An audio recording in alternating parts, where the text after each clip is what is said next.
ಬಹುನಿರೀಕ್ಷಿತ ಸಂಪುಟ ವಿಸ್ತರಣೆಗೆ ಡೇಟ್ ಫಿಕ್ಸ್ ಆಗಿದೆ. ಲೋಕಭವನದ ಗಾಜಿನ ಮನೆಯಲ್ಲಿ ನೂತನ ಸಚಿವರ ಪದಗ್ರಹಣ.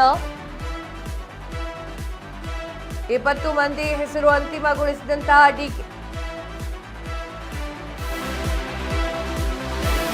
20 ಶಾಸಕರ ಸಂಭಾವ್ಯ ಪಟ್ಟಿಗೆ ಎಐಸಿಸಿ ಅಂತಿಮ ಮುದ್ರೆ. ಜಾತಿ ಪ್ರಾದೇಶಿಕ ಜಿಲ್ಲಾವಾರು 20 ಶಾಸಕರ ಸಂಭಾವ್ಯ ಪಟ್ಟಿ ಸಿದ್ಧ. 20 ಶಾಸಕರ ಪೈಕಿ ನಾಳೆ 18 ಶಾಸಕರಿಗಷ್ಟೇ ಸಚಿವ ಸ್ಥಾನದ ಭಾಗ್ಯ. 2 ಸ್ಥಾನ ಖಾಲಿ ಉಳಿಸಲು ಡಿಕೆ ಶಿವಕುಮಾರ್ ನಿರ್ಧಾರ.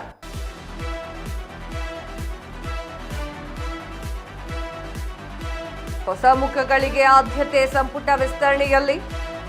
ಸಿದ್ದರಾಮಯ್ಯ ಸಂಪುಟದಲ್ಲಿದ್ದ 6 ಮಂದಿಗೆ ಮತ್ತೆ ಅವಕಾಶ. ಪ್ರಾತಿನಿಧ್ಯ ಸಿಗದ ಹಲವು ಜಿಲ್ಲೆಗಳ ಶಾಸಕರಿಗೆ ಮಂತ್ರಿಗಿರಿ ಬಾಕಿ.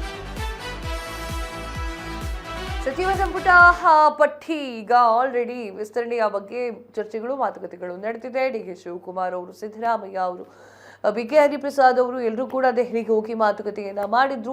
ಏನೋ ಮಾತುಕತೆ ಮಾಡಿ ಫೈನಲ್ ಪಟ್ಟಿಯನ್ನ ಹೊರಗೆ ತಂದೇ ಬಿಟ್ರು ಅನ್ನೋ ಒಂದು ನಿರೀಕ್ಷೆಯಲ್ಲಿದ್ರು. ಆದರೆ ಹೈಕಮಾಂಡ್ ಒಂದು ಮಾತು ಹೇಳ್ತು, ನೀವು ಹೋಗಿರಿ ಬೆಂಗಳೂರಿಗೆ, ನಾವು ಕಡೆಗೆ ಬಂದು ನಿಮಗೆ ಪಟ್ಟಿಯನ್ನ ಕೊಡುವಂತಹ ಕೆಲಸವನ್ನ ಮಾಡ್ತೇವೆ ಅಂತ ಹೇಳ್ತು.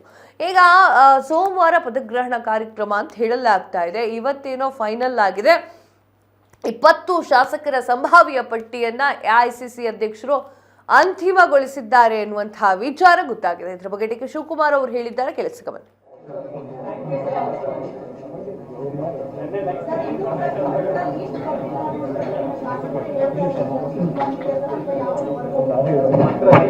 ಸರ್, ಅನೇಕ ಶಾಸಕರು ತಮ್ಮ ಸುತ್ತಾನೆ ಸರ್, ತಾವು ನಿನ್ನೆ 99% ಆಗುತ್ತೆ ಅಂತ ಹೇಳಿದ್ರಿ. ನಿನ್ನೆ ಪ್ರಮಾಣ ವಚನ ಸ್ವೀಕಾರ ಕಾರ್ಯಕ್ರಮ ಹೈಕಮಾಂಡ್ ಕಳಿಸಿದೆಯಾ ಸರ್? ರಾಜಭವನಕ್ಕೆ ಯಾವಾಗ ಹೋಗುತ್ತೆ ಸರ್?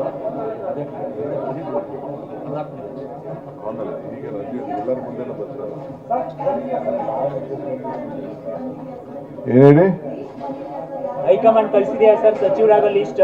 ನಿಮ್ಮನ್ನ ತಪ್ಪಿಸಿ ಎಕ್ಸ್ಪೆನ್ಷನ್ ಮಾಡಲ್ಲ.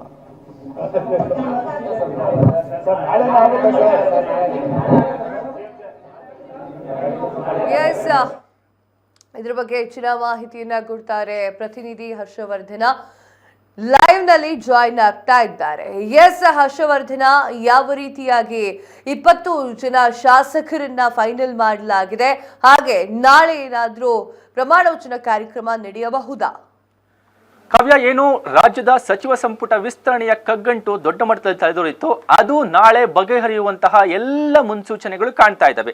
ಏನು ಕಳೆದ 1 ವಾರದ ಹಿಂದೆ ದೆಹಲಿಯಲ್ಲಿ ಬಿಟ್ಟಂತಹ ರಾಜ್ಯ ನಾಯಕರು ಹೈಕಮಾಂಡ್ ನಾಯಕರನ್ನ ಭೇಟಿ ಮಾಡಿ ಏನು ಸಚಿವ ಸ್ಥಾನದ ಆಕಾಂಕ್ಷಿಗಳ ಲಿಸ್ಟ್ ಅನ್ನು ತೆಗೆದುಕೊಂಡು ಹೋಗಿ ಒಂದು ರೀತಿಯಾದಂತಹ ಫೈನಲ್ ಪ್ರಕ್ರಿಯೆಯನ್ನು ಮಾಡ್ಕೊಂಡು ಬಂದಿದ್ರು. ಹೈಕಮಾಂಡ್ ನಾಯಕರು ಸಹ ಭಾನುವಾರದ ಒಳಗಾಗಿ ಎಲ್ಲವನ್ನ ಪೂರ್ಣಗೊಳಿಸಿ ಕಳಿಸ್ತೀವಿ ಅನ್ನುವಂತಹ ಮಾತನ್ನ ಹೇಳಿ ಹೋಗಿದ್ರು. ಅದರಂತೆ ಈಗ ಎಐಸಿಸಿಯ ಪ್ರಮುಖರಾದಂತಹ ಕೆ.ಸಿ. ವೇಣುಗೋಪಾಲ್ ಹಾಗೂ ಸುರ್ಜೇವಾಲಾ ಅವರಿಗೆ ಆ ಒಂದು ಪಟ್ಟಿಯಿಂದ ಹೈಕಮಾಂಡ್ ನಾಯಕರು ಅಧಿಕೃತವಾದ ಗ್ರೀನ್ ಸಿಗ್ನಲ್ ಅನ್ನು ಕೊಟ್ಟು ಕಳಿಸಿದ್ದಾರೆ ಅನ್ನುವಂತಹ ಮಾಹಿತಿಗಳು ಲಭ್ಯವಾಗ್ತಾ ಇದ್ದಾವೆ. ಈಗಾಗಲೇ ಕೇರಳದಲ್ಲಿರುವಂತಹ ಸುರ್ಜೇವಾಲಾ ಹಾಗೂ ಕೆ.ಸಿ. ವೇಣುಗೋಪಾಲ್ ಅವರು ರಾತ್ರಿ ಬೆಂಗಳೂರಿಗೆ ಬರ್ತಾ ಇದ್ದಾರೆ. ರಾತ್ರಿ ಬೆಂಗಳೂರಿಗೆ ಬರುವಂತಹ ನಾಯಕರು ಮುಖ್ಯಮಂತ್ರಿ ಡಿಕೆ ಶಿವಕುಮಾರ್ ಹಾಗೂ ಸಿದ್ದರಾಮಯ್ಯ, ಕೆ.ಸಿ. ವೇಣುಗೋಪಾಲ್ ಅವರ ಜೊತೆ ಒಂದು ಸುತ್ತಿನ ಮಾತುಕತೆಯನ್ನು ಮಾಡ್ತಾರೆ. ಒಂದು ಸುತ್ತಿನ ಮಾತುಕತೆಯಲ್ಲಿ ಈಗಾಗಲೇ 20 ಜನರ ಲಿಸ್ಟ್ ಅನ್ನ ಹೈಕಮಾಂಡ್ ನಾಯಕರು ಫೈನಲ್ ಮಾಡಿದ್ದಾರೆ. ಅದರಲ್ಲಿ 18 ಜನರ ಲಿಸ್ಟ್ ಅನ್ನ ಫೈನಲ್ ಮಾಡಿ ಇನ್ನುಳಿದಂತೆ 2 ಹೆಸರುಗಳನ್ನ ಪೆಂಡಿಂಗ್ ಇಡುವಂತಹ ಕೆಲಸವನ್ನ ಹೈಕಮಾಂಡ್ ನಾಯಕರು ಸೂಚನೆಯಂತೆ ಇಲ್ಲಿ ಮಾಡಲಾಗುತ್ತೆ. ಅದರಂತೆ ನಾಳೆ 18 ಜನ ಶಾಸಕರು ಸಚಿವರಾಗಿ ಪದಗ್ರಹಣವನ್ನು ಮಾಡ್ತಾರೆ. ಏನೋ ನಾಳೆ ಲೋಕಭವನದಲ್ಲಿ ಸಂಜೆ 4:15 ಗಂಟೆಗೆ ಒಂದು ಮುಹೂರ್ತ ಫಿಕ್ಸ್ ಆಗಿದೆ. ಆ ಮುಹೂರ್ತದಲ್ಲಿ 18 ಜನ ಶಾಸಕರು ಸಚಿವರಾಗ್ತಾ ಇದ್ದಾರೆ. ಅದರ ಜೊತೆ 2 ಡಿಸಿಎಂ ಆಗುವಂತಹ ಚಾನ್ಸಸ್ಗಳು ಸಹ ದೊಡ್ಡ ಮಟ್ಟದಲ್ಲಿ ಕಂಡು ಬರ್ತಾ ಇದ್ದಾವೆ. ಇನ್ನು ಪ್ರಮುಖವಾಗಿ ಏನು ಸಿದ್ದರಾಮಯ್ಯನವರ ಸರ್ಕಾರದಲ್ಲಿ ಇದ್ದಂತಹ 6 ಜನರಿಗೆ ಈ ಬಾರಿ ಮಂತ್ರಿಗಿರಿ ಸಿಗುವಂತಹ ಚಾನ್ಸಸ್ ಇದ್ರು. ಜಿಲ್ಲಾವಾರು ಹಾಗೂ ಜಾತಿವಾರು ಪ್ರಾತಿನಿಧ್ಯದ ಆಧಾರದ ಮೇಲೆ 6 ಜನರನ್ನ ಮುಂದುವರಿಸಲಾಗುತ್ತೆ. ಹಾಗೂ ಅವರು ಈ ಹಿಂದಿನ ಸರ್ಕಾರದಲ್ಲಿ ಮಾಡಿದಂತಹ ಒಂದಷ್ಟು ಕೆಲಸಗಳನ್ನ ಪರಿಗಣನೆಗೆ ತೆಗೆದುಕೊಂಡು ಅವರು 6 ಜನರನ್ನ ಮುಂದುವರಿಸುವಂತಹ ಪ್ರಕ್ರಿಯೆಗೆ ಬಂದಿರಲಾಗಿದೆ. ಇನ್ನು ಪ್ರಮುಖವಾಗಿ ಏನು ಇನ್ನುಳಿದಂತೆ 12 ಜನರಿಗೆ ಅವಕಾಶ ಸಿಗ್ತಾ ಇದೆ. ಅದರಲ್ಲಿ ಹೊಸಬರಿಗೆ ಅವರಿಗೆ ತುಂಬಾ ಒಂದು ರೀತಿಯಾದಂತಹ ಮಣೆಯನ್ನ ಹಾಕಲಾಗಿದೆ. ಅದರಲ್ಲಿ ಏನು 50 ವರ್ಷದ ಒಳಗಿನವರಿಗೆ ಹೆಚ್ಚಿನ ಪ್ರಾತಿನಿಧ್ಯವನ್ನ ಕೊಡಲಾಗ್ತಾ ಇದೆ. ಜಾತಿವಾರು ಮತ್ತು ಜಿಲ್ಲಾವಾರು ಮತ್ತು ಆರ್ಥಿಕ ಸಬಲೀಕರಣದ ದೃಷ್ಟಿಯಿಂದ ಒಂದಷ್ಟು ತೀರ್ಮಾನಗಳನ್ನ ಕೈಗೊಳ್ಳಲಾಗಿದೆ. ಒಂದಷ್ಟು ಅಚ್ಚರಿಯ ಹೆಸರುಗಳು ಈ ಲಿಸ್ಟ್ ನಲ್ಲಿ ಇದೆ ಅನ್ನುವಂತಹ ಮಾಹಿತಿಗಳು ಕೇಳಿ ಬರ್ತಾ ಇದ್ದಾವೆ. ಅದರಲ್ಲೂ ಪ್ರಮುಖವಾಗಿ ಒಕ್ಕಲಿಗ ಹಾಗೂ ಲಿಂಗಾಯತ ಕೋಟಾದಲ್ಲಿ ಹೆಚ್ಚು ಜನರಿಗೆ ಅವಕಾಶ ಸಿಗುವಂತಹ ಚಾನ್ಸಸ್ ಇದ್ದು, ಇನ್ನೊಂದಷ್ಟು ಏನು ಕೆಲವೊಂದಷ್ಟು ತಳ ಸಮುದಾಯಗಳಿಗೂ ಸಹ ಒಂದು ಚುನಾವಣಾ ಮುಂದಿನ 28ರ ಚುನಾವಣಾ ದೃಷ್ಟಿಕೋನದಿಂದ ಒಂದಷ್ಟು ಅವಕಾಶಗಳನ್ನ ಕೊಡಲಾಗ್ತಿದೆ ಅನ್ನುವಂತಹ ಮಾಹಿತಿಗಳು ಲಭ್ಯವಾಗ್ತಾ ಇದಾವೆ. ಎಲ್ಲವೂ ಅಂದುಕೊಂಡಂತೆ ಆದ್ರೆ ಇವತ್ತು ಲಿಸ್ಟ್ ಫೈನಲ್ ಆಗುತ್ತೆ.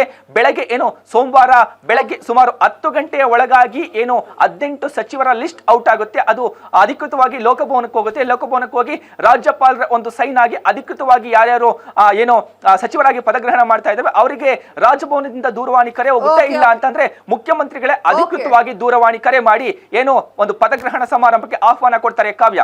ಎಸ್ ಹರ್ಷವರ್ಧನ, ತಮ್ಮೆಲ್ಲ ಮಾಹಿತಿಗಾಗಿ ಧನ್ಯವಾದಗಳು.